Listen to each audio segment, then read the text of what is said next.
தேவனாம் இயேசு கிறிஸ்துவின் நாமத்தில் அன்பின் வாழ்த்துக்கள். கலாத்தியர் 5ஆம் அதிகாரம் 5ஆம் வசனம். நாங்களோ நீதி கிடைக்கும் என்று ஆவியை கொண்டு விசுவாசத்தினால் நம்பிக்கையோடே காத்திருக்கிறோம்.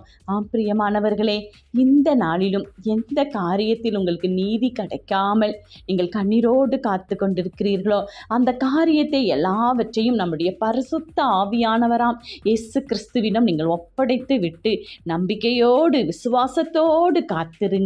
அப்பொழுது தேவாதி தேவன் உங்கள் காரியங்கள் எல்லாவற்றிலும் முன் சென்று உங்களுக்காக வழக்காடி ஒரு நீதிபதியாய் ஒரு நியாயாதிபதியாய் உங்களுடைய காரியங்களுக்கு உங்களுக்கு தீர்ப்பு செய்வார். எனவே நீதி இல்லை என்று நீங்கள் கலங்க வேண்டாம். அநீதி செய்ய தேவன் நம்மோடு இல்லை, நம்மை நீதியின் வழியில் நடத்தவே நம்மோடு இருக்கிறார். எனவே இந்த காரியங்கள் எல்லாவற்றையும் அவருடைய சமூகத்தில் வையுங்கள், வெற்றி காணுங்கள். ஆமென்.